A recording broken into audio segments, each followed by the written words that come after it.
वैसे तो refined oil का इस्तेमाल हम अपने घर में खूब भर भर के करते हैं। अब चाहे पकौड़ी बनाना हो, समोसे बनाना हो या फिर कुछ भी हो, हमें सबसे सेफ रिफाइंड तेल ही लगता है और हम बेफिक्र होकर इसका इस्तेमाल करते हुए नजर भी आते हैं। लेकिन क्या आपको पता है ये आपकी सेहत के लिए फायदेमंद है भी या नहीं?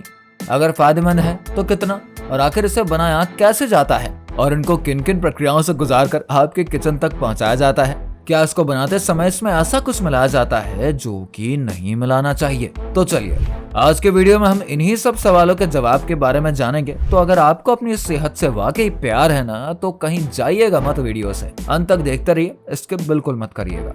फैक्ट्री में रिफाइंड तेल बनाने के लिए सबसे पहले जरूरत होती है इसके रॉ मटेरियल की।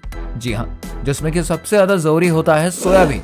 असल में रिफाइंड ऑयल को बनाने में सबसे मेन भूमिका सोयाबीन ही निभाती है। तो सबसे पहले इस सोयाबीन को ट्रकों में लादकर वर्कर्स फैक्ट्री तक लाते हैं, जिसके बाद फैक्ट्री में शुरू होता है तेल बनाने का असली प्रोसेस, जो कि रिफाइंड ऑयल बनाने के लिए बेहद ही जरूरी होता है। दरअसल इन ट्रकों के द्वारा लाए गए सोयाबीन को साफ कर लिया जाता है। अब इसके बाद आता है सॉर्टिंग प्रोसेस, जिसमें कि फैक्ट्री में मौजूद वर्कर्स उस सोयाबीन को एक मशीन में डाल देते हैं, जिसमें ये मशीन इन सोयाबीन में मौजूद सभी कंकड़ पत्थरों को अलग कर देते हैं। आपको बता दें कि इस मशीन में सेंसर्स लगे होते हैं जो कि इन छोटे छोटे कणों को डिटेक्ट कर लेते हैं और उनको सोयाबीन से अलग करने का काम करते हैं। अब बारी आती है इन सोयाबीन को एक क्रशिंग मशीन में डालने की, और जब सोयाबीन को इस मशीन में डाल दिया जाता है तब यह मशीन सोयाबीन के 2 टुकड़े कर देती है।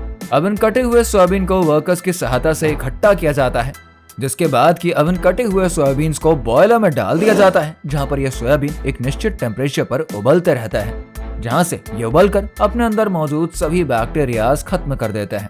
अब एक कन्वेयर बेल्ट पर इस सोयाबीन लिक्विड को गुजारा जाता है, जहां पर की एक मैकेनिकल मशीन की मदद से इस लिक्विड में मौजूद खराब पानी को छानकर अलग कर दिया जाता है, और फिर अब जो बचता है वो है साफ और स्वच्छ सोयाबीन। अब इस सोयाबीन को प्रोसेसिंग मशीन की मदद से दबाकर इसका लिक्विड निकाला जाता है, जिसे कि हम रिफाइंड ऑयल कहते हैं। लेकिन जरा रुकिए, अभी ये खाने वाला रिफाइंड ऑयल बिल्कुल भी नहीं बना है। जी हाँ, अभी इसे केवल कोल्ड प्रेस ऑयल ही बोल सकते हैं। इसे रिफाइंड ऑयल में बदलने के लिए इस कोल्ड प्रेस ऑयल को लगभग 400 डिग्री तक उबाला जाएगा, जिसके बाद इसमें काफी सारे खाने वाले केमिकल्स मिलाए जाते हैं, और जब एक बार ये सब आपस में अच्छे से मिल जाता है ना, तब फिर इसको लगभग 600 डिग्री तक उबाला जाता है। अब उस पूरे प्रोसेस के बाद आपका ये रिफाइंड ऑयल बनकर तैयार है। अब बारी आती है इस रिफाइंड ऑयल को पैक करने की।